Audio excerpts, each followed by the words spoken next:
할렐루야. 오늘 예배 자리에 나오신 모든 분들, 말씀을 깨닫는 은혜와 응답받는 기도의 역사가 이 자리 가운데 함께 하시기를 주님의 이름으로 축복합니다. 제가 잠깐 기도하고 말씀 듣겠습니다. 하나님 감사합니다. 우리에게 말씀을 사모하게 하시고 금요일 저녁 이 회복의 여정 가운데 저희를 불러주셔서 감사합니다. 하나님, 성령님을 통해 우리의 마음을 조명하여 주셔서 말씀이 우리를 새롭게 하시는 은혜를 경험하게 하여 주시옵소서. 오늘 마음 문을 엽니다. 오늘 말씀하여 주시고 주님께서 말씀하실 때 하나님이 주시는 존재의 용기로 결단하며 우리의 삶을 새롭게 변화시킬 수 있도록 축복하여 주시옵소서. 예수님의 이름으로 기도합니다. 아멘. 리투아니아의 프로농구 구단 중에 잘기리스라는 팀이 있습니다. 근데 그 팀이 플레이오프 준결승전에 진출을 했는데요, 2차전에서 아쉽게도 패배하게 됩니다. 많은 사람들이 그 패배의 원인을 그 팀의 굉장히 주축 선수였던 리마 아구스투라는 선수가 있었는데, 그 선수가 바로 아내가 출산하는 것 때문에 불참했던 그 일들, 그것으로 인해서 패배했다고 생각했습니다. 그래서 다음 경기를 준비하면서 이제 기자단이 모여서 그 팀의 이제 기자회견을 하게 됐는데요, 한 기자가 감독님에게 이렇게 물어봤습니다. 감독님, 얼마 전 아구스트 선수가 준결승전에 나오지 않았는데요, 출전을 포기했는데 그 이유가 아이가 출산하는 것 때문에 참여하지 않았다고 들었습니다. 이것에 대해서 감독님은 어떻게 생각하십니까? 라고 물었습니다. 그 질문에 대해서 감독님은 너무나 당연하게 이렇게 대답을 했죠. 어떻게 생각하냐고요? 제가 갔다 오라고 말을 했습니다. 그러자 기자가요, 다시 질문을 합니다. 하지만 시리즈 중에 팀을 떠나는 게 정상적인 것은 아니지 않습니까? 그 기자의 질문의 의도를 파악한 감독은요, 이렇게 대답했습니다. 기자분, 혹시 자식이 있습니까? 아이가 있습니까? 젊은 기자분도 만약 아이를 가진다면 그것이 어떤 것인지 이해하게 될 겁니다. 자기 아이가 태어난다는 것은 인간이 경험할 수 있는 최고의 순간입니다. 당신이 너무 좋은 질문을 해주셨는데요, 삶에서 무엇이 중요합니까? 농구가 중요합니까? 준결승전이 정말 이 잘기스 팀에게 정말 중요한 걸까요? 아니면 오늘 경기장에 얼마나 많은 사람들이 왔는지 그것이 중요합니까? 만약에 당신이 첫 아이를 갖게 된다면 인생의 가장 중요한 것이 무엇인지를 알게 될 겁니다. 아이를 갖는 것만큼 경이로운 일은 없습니다. 타이틀, 그 밖에 어떠한 것도 이것을 비교할 수 없습니다. 그리고 아구스토는 지금 천국에 있는 느낌일 겁니다. 전 그 덕에 정말 행복합니다 라고 대답했던 감동적인 인터뷰를 본 적이 있습니다. 감독의 배려로 그 리마 선수는요, 바로 첫 아이를 만나는 감동적인 순간을 대면할 수 있었고, 다행히도 그 팀은 이후에 무사히 준결승전을 다 잘 치르고 승리하게 돼서 이후에 아버지가 된 리마가 결승전에 열심히 뛰어주어서 승리해서 바로 우승컵을 들게 되었다는 소식이었습니다. 이 감동적인 이야기는 인생에서 가장 소중한 가치가 가족이라는 것을 우리에게 알려주는 이야기입니다. 근데 안타깝게도 이와는 반대되는 우리 사회의 이야기가 있습니다. 80년대 일인데 우리나라의 한 저명한 방송인이 젊은 시절 그 위에 있던 상사에게 이렇게 이야기를 했습니다. 오늘 아내가 출산을 합니다. 그래서 제가 좀 일찍 퇴근해야겠습니다. 이 말에 그 상사는 그 젊은 기자에게 이렇게 얘기했다고 합니다. 야, 아기를 네가 낳니?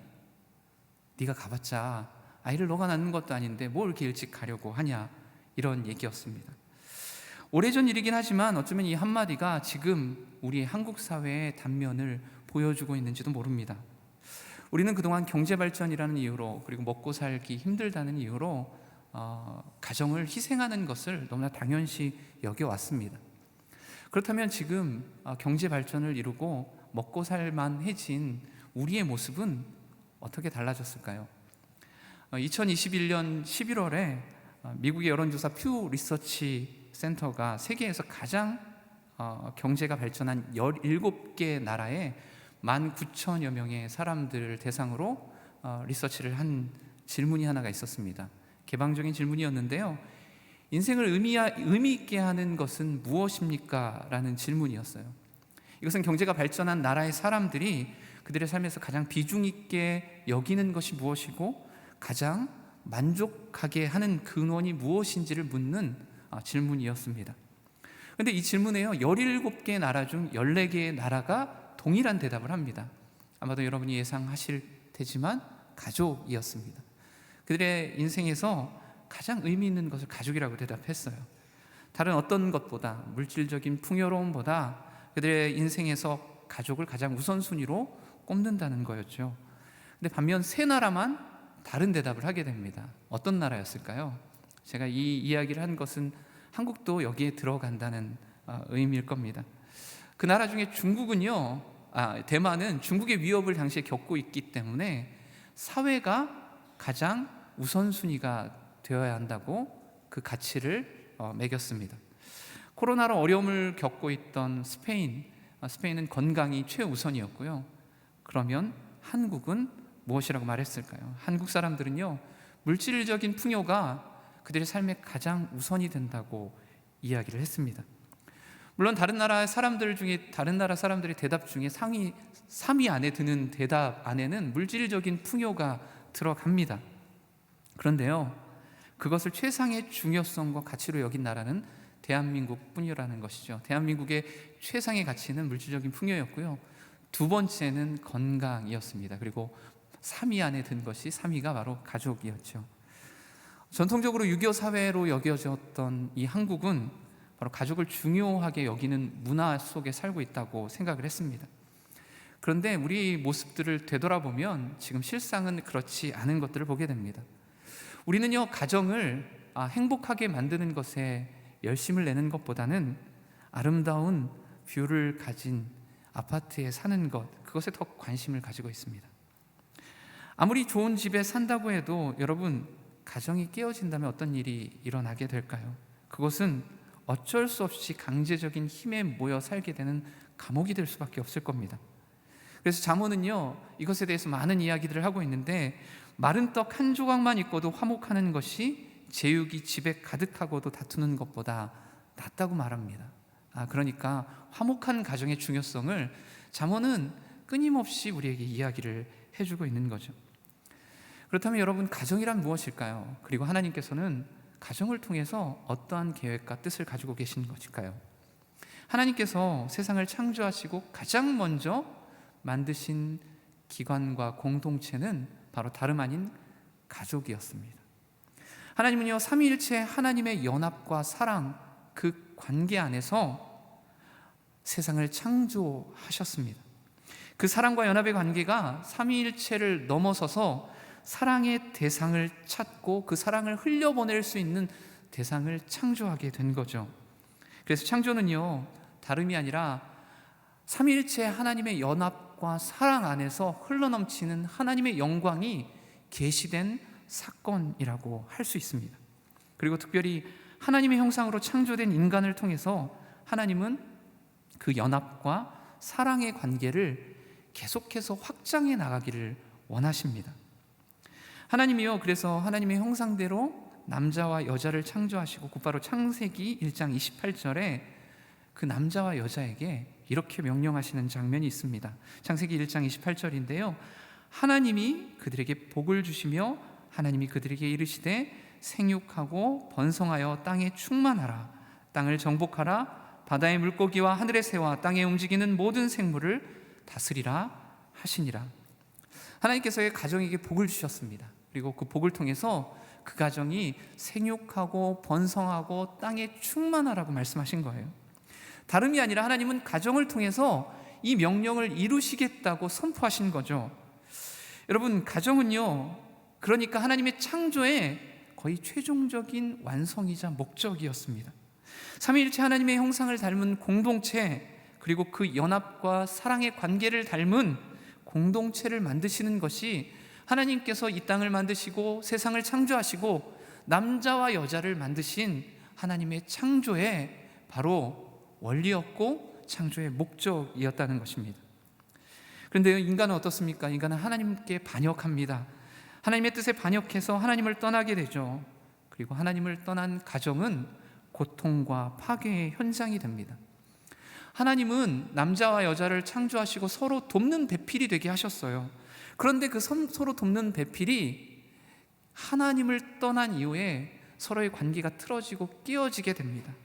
그러자 서로를 향해 감탄의 언어를 남발했던 아담과 하와는 그 이후에 서로를 힐난하고 비난하기에 그치지 않습니다.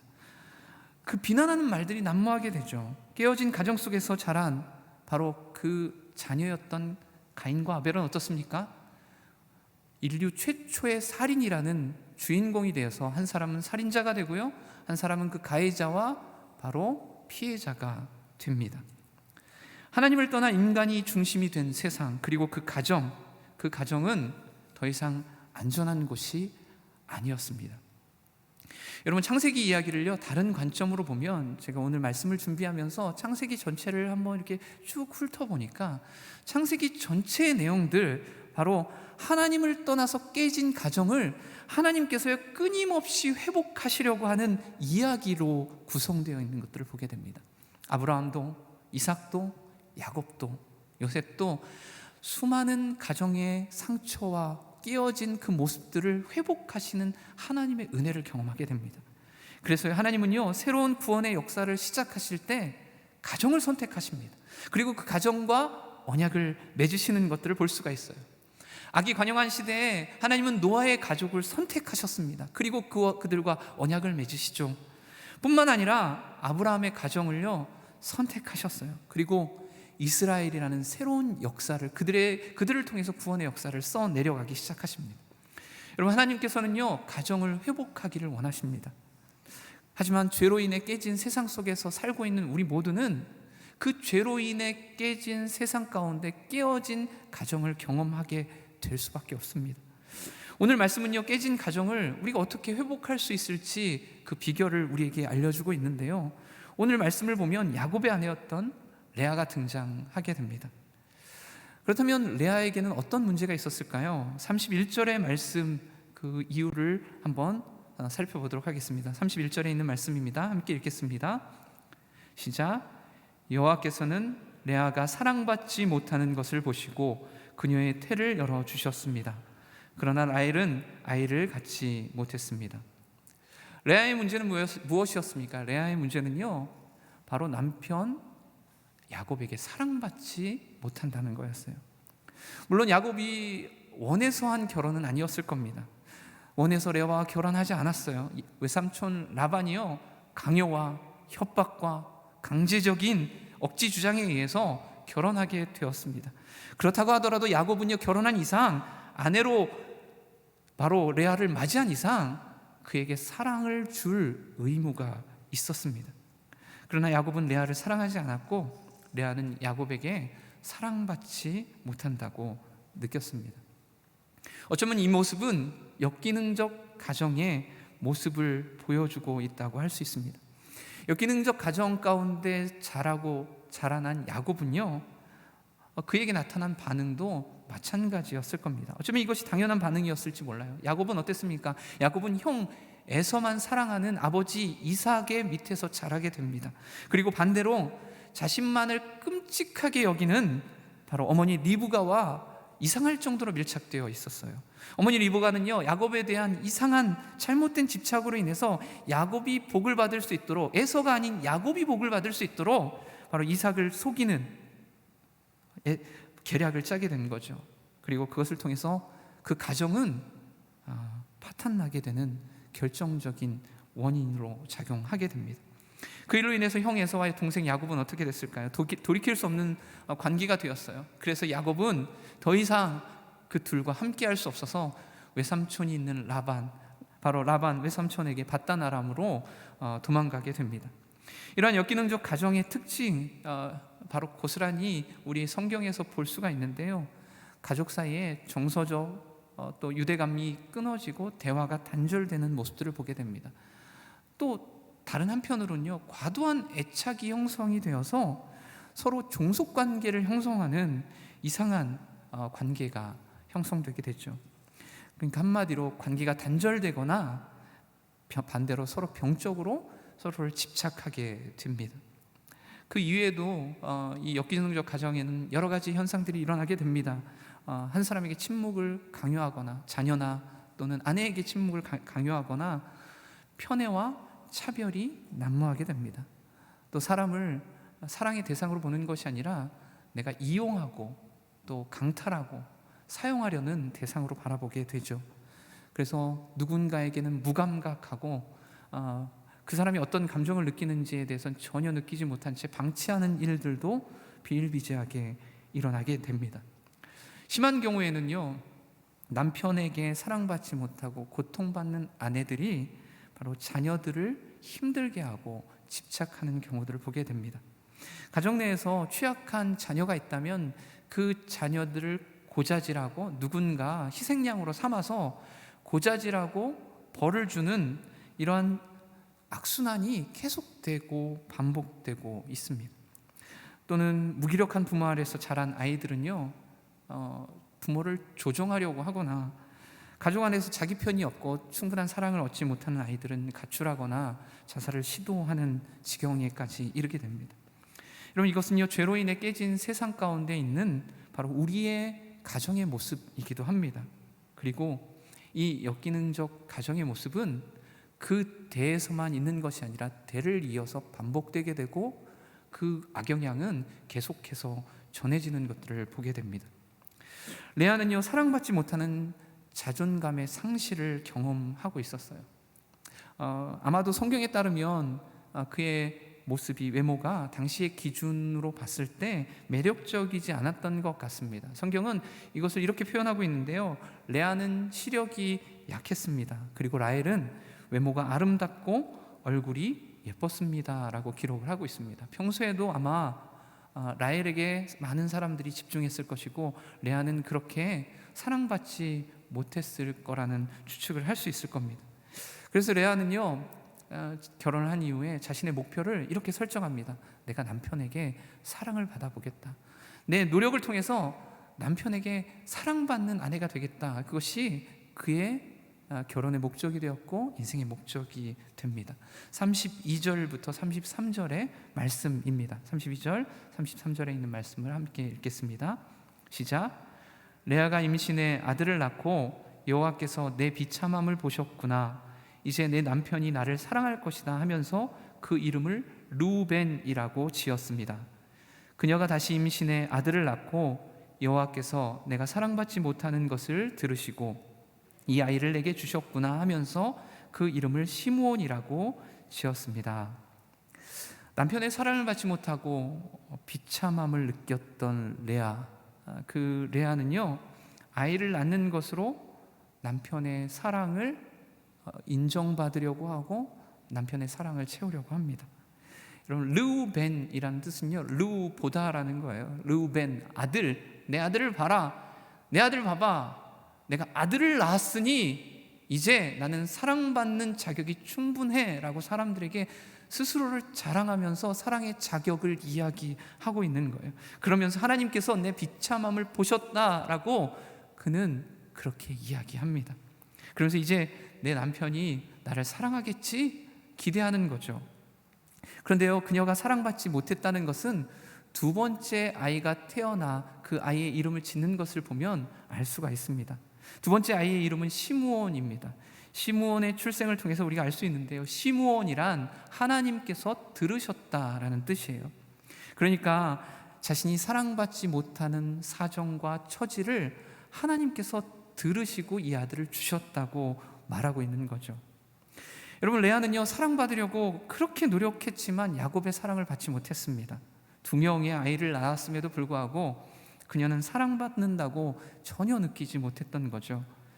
그렇다면 왜 레아는 그토록 남편의 사랑을 갈구했을까요?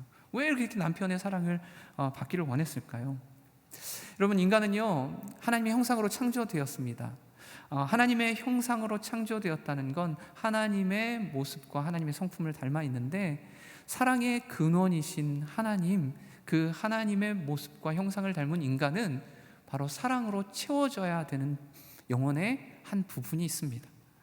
그런 인격적이고 영적인 존재로 창조되었다는 거죠. 근데 그 사랑은요, 인간이 타락하기 전만 해도 하나님과 끊임없고 계속적인 관계를 통해서 계속적으로 충족될 수 있었고 채워질 수 있었습니다. 영혼의 그 부분, 사랑으로 충족되어야 할 그 부분이 바로 하나님과의 관계를 통해서 충족되었던 거죠.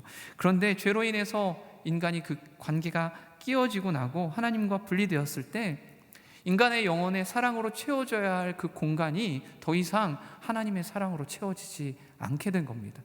그러자 인간에게는요 바로 사랑의 필요가 형성이 되게 됩니다. 안전감의 필요였어요. 안전감은 다른 것이 아니라 내 존재만으로 사랑받는 느낌을 받는 겁니다.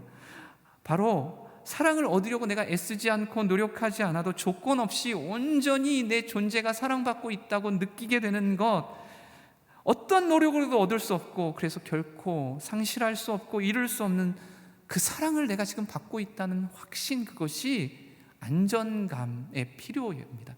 그래서요 우리는 결혼할 때 안전감의 필요를 충족하기 위해서 서로 그것들을 요구합니다. 나를 사랑해줘, 난 사랑받고 있다는 느낌이 필요해 라고 말하는 거죠. 사랑의 본질이신 하나님을 닮은 인간에게는요 그래서 사랑이 필요합니다. 그리고 또한 하나님께서 세상을 창조하시고 또 어떤 일을 행하실 때 하나님은요 아무런 이유 없이, 아무런 목적 없이 행하시는 일이 없습니다. 그분이 행하시는 모든 일에는 특별한 계획과 의미가 있죠. 가치가 있습니다. 그래서요 인간은요 의미와 가치라는 중요감의 필요가 채워져야 할 그런 존재입니다. 중요감은 삶의 의미와 가치를 말하는 거예요. 그래서 내가 하는 일이 정말 중요한 거다라고 인정을 받고 내가 정말 중요한 일을 하는 사람이라고 느끼게 되는 거죠. 내가 정말 하는 이 일들을 통해서 많은 사람에게 선한 영향력, 좋은 영향력을 끼치고 있다, 그런 것들을 확신하게 되는 것을 말합니다. 레아는요 계속해서 아이를 낳는 일, 그 일들을 통해서 자신의 안전감과 바로 중요감, 이것들을 바로 채워가려고 했던 겁니다. 이것은 대부분 가정에서 일어나는 일이기도 합니다. 남편은요 아내에게서 중요감을 채우려고 해요. 그리고 아내는 남편에게서 안전감을 채우려고 합니다. 이거 쉽게 말하면 남편은 아내에게 인정받는 것을 원합니다. 그리고 아내는 남편에게 사랑받기를 원하죠.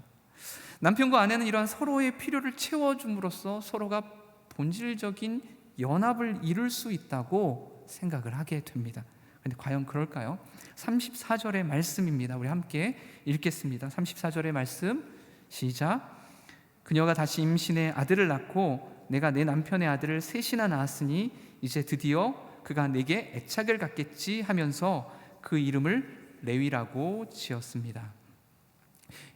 여러분, 레아가 다시 임신해서 아들을 낳았습니다. 그러면서 이제 내가 세 번째 아들을 낳았는데 이 아들을 통해서 남편이 내게 애착을 갖겠지라고 말을 하는 거예요. 개역개정을 보면 이 애착이라는 단어를 연합이라는 말로 번역을 하고 있습니다. 연합이다라는 뜻으로 아들의 이름을 유다라고 지은 것이죠. 레위라고 짓게 된 거죠. 그렇다면 과연 레아의 필요가 정말 다 채워졌을까? 그의 필요, 안전감과 중요감이 채워지고 바로 야곱과 함께 연합의 그 본질적인 것들을 충족하게 되었을까? 아마 그렇지 못했을 겁니다. 여러분, 세상에서 정말 리액션이 크고 가장 잘 받아주고 인정해주는 아내가 있다고 할지라도 남편이요 중요감의 필요를 온전히 채울 수는 없습니다. 세상에서요 가장 사랑이 많은 남편이라고 할지라도요 아내의 사랑, 아내가 받고자 하는 그 안전감의 필요, 그 사랑의 충족을 완전히 채워줄 수 없습니다. 어쩌면 오늘날 대부분의 부부들이요 인격적인 필요의 차원에서 이루는 이 본질적인 연합, 그것을 갈망하면서 결혼하고 그것에 실패하고 그래서 그것에 대한 희망이 없이 서로 상처 주고 상처받은 경험 때문에 감정의 보호막을 치고 일정한 거리와 간격을 두면서 숨어서 적당히 살아가고 있는지도 모릅니다. 그런데 여기서 끝났을까요? 여기서 레아의 인생은 끝났고 그냥 사랑받지 못한 채로 남아있게 되었을까? 여기서 끝이 아니었어요. 레아에게 반전이 일어납니다. 35절에 있는 말씀이에요. 함께 우리 35절에 있는 말씀을 읽겠습니다. 시작. 그녀가 다시 임신해 아들을 낳고 이번에야말로 내가 여호와를 찬양할 것이다 하면서 그 이름을 유다라고 지었습니다. 그러고 나서 레아의 출산이 멈추었습니다. 인격적 필요가 채워지지 않고 여전히 결핍된 상태에서 레아는 어떻게 했을까요? 과연 레아는 그 상태에서 절망해야 했을까? 여러분, 우리는 성경에서 나오는 또 다른 깨진 가정의 모습을 통해서 레아가 과연 어떻게 했을까 추측해 볼 수 있는데요, 바로 사무엘의 어머니 한나의 이야기를 통해 그 실마리를 한번 찾아보고자 합니다. 한나는요, 아이를 갖지 못하는 결핍으로 인해 고통당하고 있었어요. 바로 남편이었던 엘가나가 자신을 더 많이 사랑해주고 위로해 주었음에도 불구하고 그 안전감이 온전히 충족되지 못했던 거죠. 그의 사랑과 위로도 소용이 없었습니다. 그리고 옆에 있던 분인나는 아이를 갖지 못하는 한나를 오히려 충동하기에 이릅니다. 그때 한나는요, 그 결핍으로 인해서 괴로워하면서 기도하기 시작했어요. 여러분, 인생에서 가장 중요한 것이 결핍되어 있을 때, 특별히 가정 안에서 배우자끼리 충족되어야 될 부분들이 충족되지 않고 결핍되어 있을 때, 심지어 가장 가까운 배우자조차 나에게 위로가 되지 못하는 순간이 올 때, 그때 하나님이 나를 버리신 것이 아니라 나의 결핍을 위해서 이제는 기도하라는 신호로 여기시기를 바랍니다. 그리스도인들이 복된 것은요, 하나님을 알지 못하는 사람들은요, 우리가 아무리 노력하고 우리의 힘과 능력으로 내 부족한 결핍을 채우려고 노력했지만 그것이 되지 않을 때 낙심되고 절망하는 것으로 끝나게 됩니다. 그런데 반면에 그리스도인들은 어떻습니까? 그리스도인들은요, 하나님을 아는 우리는요, 인생의 막다른 지점에 이르렀다고 할지라도 우리가 할 수 있는 최후의 것이 기다리고 있습니다. 그것은 바로 기도하는 일이에요. 우리의 막다른 골목에서 그 마지막은 기도가 될 수 있다는 겁니다. 우리의 인생의 막다른 지점에 기도할 때 하나님은 그것으로부터 새로운 일을 시작하십니다. 한나는요, 자신의 억울함, 비참함, 그의 모든 사정을 하나님께 아뢰기 시작했어요. 하나는 자신이 하나님께 버림받은 사람인 줄 알았던 겁니다. 하나님, 나만 비참합니다. 나만 아이가 없습니다. 나만 온전히 이 가정 안에서 사랑받지 못한 채로, 버려진 채로 많은 사람들의 손가락질을 받고 있는 것처럼 보입니다. 하나님께 그의 모든 사정을 아뢰기 시작합니다. 한 번이 아니었을 거예요. 수많은 예배 현장에 그는 계속해서 나아갔고 하나님께 기도하기 시작했습니다. 그런데요, 그 기도가 쌓이고 쌓여서 그가 깨닫게 된 건 자신이 아들을 낳지 못하건 하나님의 사랑을 받고 있는 하나님의 딸이라는 것을 그가 깨닫게 됩니다. 여러분, 한나가요, 하나님이 내가 너에게 아들을 주겠다고 응답해 주신 것 아니었어요. 성경을 보면 아들을 주겠다는 응답은 없었습니다. 그러나 하나님의 기도의 응답을 받았어요. 그건 하나님께서 그의 기도를 들으시고 그를 사랑하신다는 마음을 주셨던 거죠. 그가 어떤 존재인지를 알게 해주셨습니다. 한나는요, 자신이 어떤 존재인지를 알게 되니까 이제 자신이 어떻게 살아야 할지를 알게 된 겁니다. 이전에는 내가 어떤 존재인지, 내가 사랑받고 있는지도 모른 채 비참하게 아무것도 할 수 없었던 반면, 그가 하나님의 사랑을 받고 있는 존재라는 것을 알게 되었을 때 그는 무엇을 해야 할지 알게 되었습니다. 남편과의 관계가 회복되어서 더 이상 남편을 통해서 사랑을 충족받지 않아도 되었습니다. 하나님이 나를 사랑하시니까요. 남편과의 관계는 회복되었습니다. 그 금수는 아마 더 좋아졌을 거예요. 더 이상 자신을 충동하고 손가락질하고 비방했던 분인 나를 향해 적게 힘을 품지 않습니다. 보복하려는 마음을 품지 않았습니다. 하나님은요 그렇게 한나를 통해 가정을 회복해 가셨어요. 회복된 가정 안에 한나에게 아들 사무엘을 주셨습니다. 그리고 한나는요 그 아들 사무엘을 하나님께 바치게 되죠. 나중에 하나님께서요 그 한나에게 3남 2녀의 자녀를 또 허락해 주십니다. 그런데요 한나는요 내가 자녀를 얻건 못 얻건 그것이 중요한 것이 아니라 그것을 뛰어넘어 하나님의 사랑으로 채워진 하나님의 사람이 되었습니다. 그래서 나는 하나님의 사람으로 살겠다, 하나님의 사람으로 살고 하나님이 내게 허락하신 일들을 해나가고 하나님을 위해 사는 사람이 되겠다, 그는 결심하면서 그 가정을 변화시킵니다. 그리고 사무엘을 하나님께 드리고 위대한 지도자가 된 그 사무엘을 위해 끊임없이 기도하는 바로 위대한 하나님의 사람, 그 사무엘의 어머니가 되었던 거죠. 채워지지 않은 필요와 결핍을 두고 레아는 어떻게 했을까요? 오늘 말씀을 보면 아마도 레아는 포기하지 않았을 겁니다. 절망하지 않았을 겁니다. 그는요 그 끝에 더 깊이 더 하나님께 가까이 나아가 하나님께 아뢰었을 겁니다. 그리고 그동안 모든 것이 하나님의 은혜였구나, 내가 지금까지 아들을 낳을 수 있었던 것, 내가 결혼할 수 있었던 것, 내가 살아갔던 모든 존재의 이유, 내가 지금까지 있었던 것 다 하나님의 은혜였구나, 자신이 하나님의 사랑을 받는 존재라는 것을 깨닫게 되었습니다. 그래서 그동안 자신의 필요를 채우기 위해 행동했고 기도했고 하나님께 시위했다면 이제는 더 이상 하나님께 시위하지 않고 하나님께 예배하고 찬양하는 하나님의 사람으로 설 수 있었던 거예요. 그는 네 번째 아들을 낳고 이번에야말로 내가 하나님을 찬양할 수 있게 되었습니다. 내가 하나님을 찬양할 것입니다. 그동안 내게 아들을 주신 것 하나님을 찬양하지 못하고 예배하지 못하고 더 달라고 말했다면 이제 하나님을 찬양할 수 있는 하나님의 사람으로, 예배자로 서겠습니다. 그가 하나님께 그렇게 고백하며 자신의 아들의 이름을 유다로 짓게 됩니다. 그러자 레아의 출산이 멈추게 되죠. 더 이상 자녀를 갖는 것으로 그의 안전감과 중요감을 채우지 않게 된 겁니다. 여러분, 레아는요 이제 진리 위에 서게 되었어요. 그 진리 위에 가정을 세워나갈 수 있게 되었습니다. 그동안은 남편이 만약에 거부하게 되면, 남편이 내게 사랑을 충족시켜 주지 않으면 나는 사랑받지 못한 존재로 남아있게 될 거야, 사랑받는 느낌은 전적으로 남편에게 달려있어 라고 생각했을 겁니다. 그런데 이제 내 사랑의 필요는 하나님과의 관계를 통해서 온전히 채울 수 있다는 것을 알게 되었어요.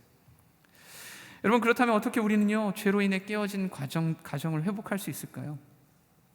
오늘 말씀을 통해서 볼 수 있는 것처럼 야곱의 가정에서 보듯이 여러분, 문제없는 가정, 상처 없는 가정은 없습니다. 깨어진 세상, 죄로 인해 타락한 이 세상 가운데 살고 있는 우리 모두는 깨어져 있기 때문에 깨어진 가정 안에 살 수밖에 없는 거죠. 그러나 하나님의 은혜로 또한 회복되지 못할 가정도 없습니다. 물론 여러분, 원가정의 영향력은 큽니다. 아마도 여러분은 여러분이 경험한 가정을 그대로 답습하면서 반응할 가능성이 높습니다. 그래서 많은 청년들이 이런 깨어진 가정을 경험하고 부모님의 영향에 고통당하면서 이렇게 얘기할 때가 있어요. 부모님의 영향 때문에, 깨진 가정 때문에 자신이 그 영향력을 되물림할까 봐 걱정이 됩니다. 그러면서 두려워하는 거예요. 그래서 결혼에 대한 소망을 접고 가정을 이루는 것을 포기하기도 합니다. 그런데요, 하나님은 그런 우리에게 진짜 참된 가정이 무엇인지를 경험하게 하셨습니다. 바로 예수 그리스도를 통해서 우리를 하나님의 가족으로 맞아주신 거죠. 예수 그리스도를 통해 예수님이 우리의 신랑 되시고 우리가 주님의 신부가 되어서 하나님의 가정으로, 하나님이 진짜 사랑을 경험하지 못한 깨어진 가정 가운데 슬퍼하고 있는 우리를요 하나님의 가정 안에 품어주셨습니다. 그래서 그 가정의 사랑을 충분히 경험하게 하셔서 충만한 사랑과 중요감으로 채워주시고 그 사랑으로 우리 모든 가정들을 회복할 수 있는 은혜와 능력을 허락해 주셨습니다. 그래서 우리는 더 이상 핑계할 수 없는 거예요. 내 깨진 가정 때문에 나는 가정을 온전히 회복할 수 없습니다. 내가 결혼한다면 여전히 깨어진 가정일 겁니다. 그리고 그렇게 깨어진 가정의 원가정에 의해서 그 반응대로 그대로 행할 겁니다 라고 절망하고 그대로 선포하는 우리의 모습 가운데 오늘 말씀은요, 하나님의 은혜로 변화되지 못할 가정은 없다고 말씀해 주고 있는 거예요. 이 진리 안에 설 때 우리는 깨진 가정을 회복할 수 있는 하나님의 사람이 되는 줄 믿습니다. 하나님은요, 가정을 회복하기를 원하세요. 여러분, 성경을 읽어보면요, 성경의 모든 것들이 바로 가정을 회복하시는 하나님의 이야기로 구성되어 있는 것들을 보게 됩니다. 어쩌면 그 회복이 더딜 수 있습니다. 내 대에서 이루어지지 않을 수도 있어요. 대를 이어 깊이 뿌리 박힌 상처 아픔이 그 역기능적 가정이 회복되는데 그만큼의 오랜 시간이 필요할 수도 있습니다. 그런데 하나님은요, 우리의 가정이 회복되는 것을 결코 포기하지 않으신다는 사실을 믿으시기 바랍니다. 하나님의 꿈은요, 가정이 회복되고 온전한 사랑으로 그 연합으로 이끌어가는 것을 원하세요. 야곱의 가정은요, 레아의 깨달음에도 불구하고 여전히 그동안 쌓였던 상처로 인해 그 이전까지 받았던 레아의 상처가 얼마나 컸겠습니까? 그리고 그 상처로 길러진 자식들의 모습들이 어떻겠습니까? 여러 가지 상처로 쌓여있던 그 형제 간에 서로 오해하고 대립하면서 결국 요셉을 죽이고 싶은 만큼 그 미운 마음이 들게 그 관계가 깨어지게 됩니다. 그런데요, 하나님은요, 그 모든 것을 선으로 바꾸셨습니다. 그래서 요셉이요, 이 창세기 마지막에 보면 이렇게 이야기합니다. 형들은 나를 해하려 했지만 하나님은 그것을 선으로 바꾸셔서 많은 백성의 생명을 구원하게 하려 하셨습니다. 결국 창세기 마지막의 모습은요, 형제가 서로 용서하고 용서받고 화해와 치유가 일어나는 현장들을 목격하게 되는 거죠. 우리의 힘으로 깨진 가정을 회복할 수 있는 것이 아니라 하나님의 사랑 안에서, 그분의 사랑 안에서 우리는 치유받고 회복되는 것을 경험하게 됩니다.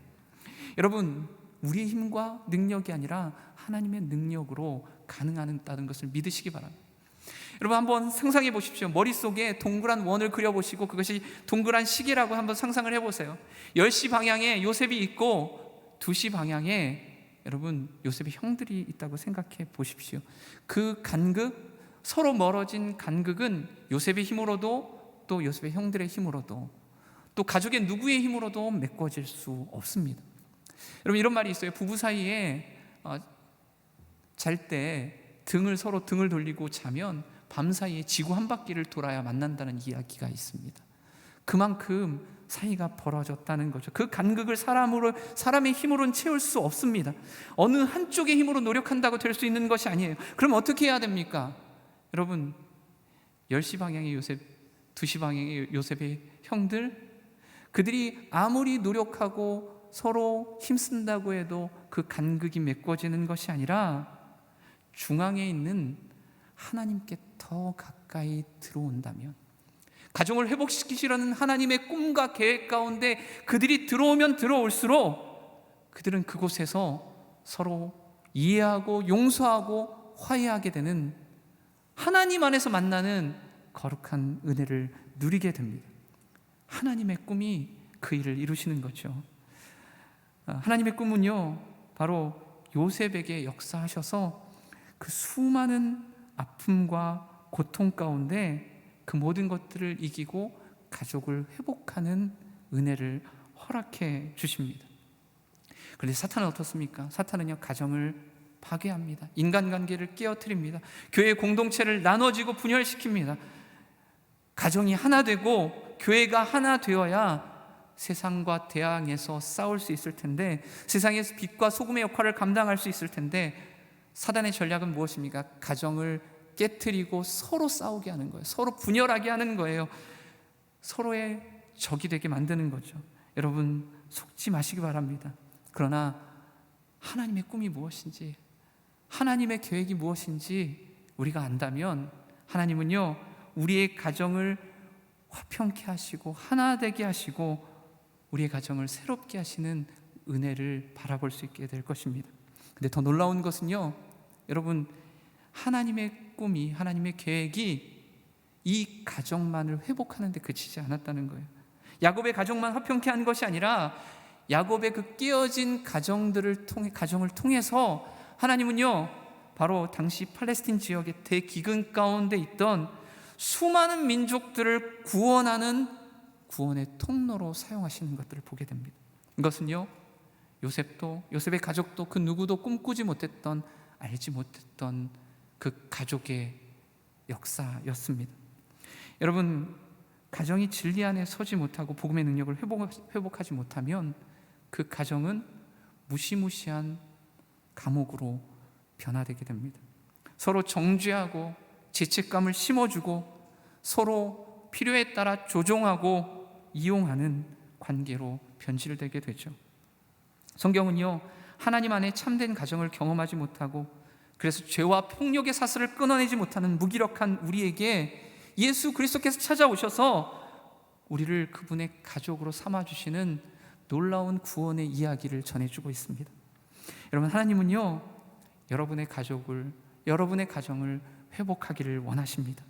하나님의 사랑으로 반응하지 못하고 우리의 깨진 가정으로부터 배운 죄된 그 습관으로 인해 반응하는 우리를 구원하셔서 하나님의 사랑으로, 안전감으로 채워주시고 하나님의 중요감으로 채워주셔서 우리를 하나님의 나라의 구원의 역사에 귀하게 사용하실 겁니다.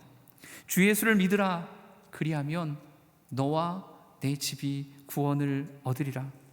하나님은요, 예수 그리스도를 통해서 우리의 가정을 회복시켜 주시고 그분의 꿈인 참된 구원의 여정으로 우리의 가정을 이끌어 가실 겁니다.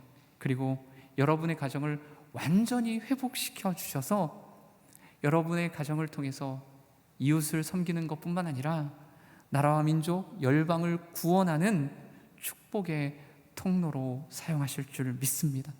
그 하나님의 계획과 꿈에 동참해서 여러분의 결핍을 하나님 앞에 아뢰시고 기도하시고 하나님이 채우시는 그 사랑과 은혜를 경험하는 놀라운 축복을 누리는 여러분 되시기를 주님의 이름으로 축복합니다.